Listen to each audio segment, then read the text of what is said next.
Brought to you by V-Guard. Congress పార్టీకి క్షమాపణ చెప్పాలి చేనేత కార్మికులకు అంత నీచంగా మాట్లాడినందుకు. వాళ్ళకి ఆర్డర్లు ఇవ్వాలి వెంటనే, తర్వాత పాత బకాయిలు చెల్లించాలి వెంటనే, లేకపోతే ఊరుకోం, లీగల్ బ్యాటిల్ కూడా పోతాం.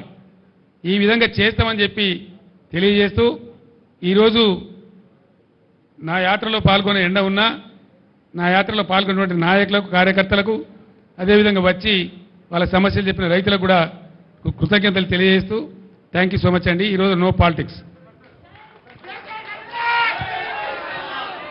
Please please please please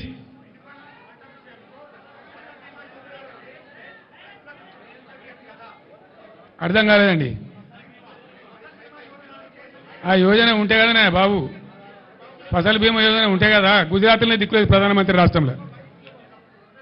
there is nothing, there is no Fasal Bima Yojana. It's a flop scheme.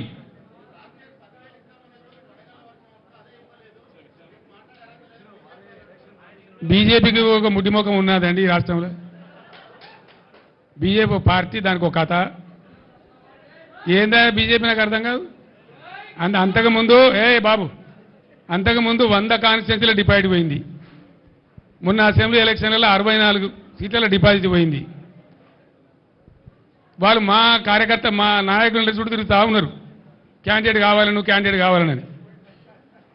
అదొక పార్టీ, దాని ఒక కథ, దాని గురించో లెక్కనావా ఈ రాష్ట్రంలో. Sorry, thank you. Brought to you by V-Guard.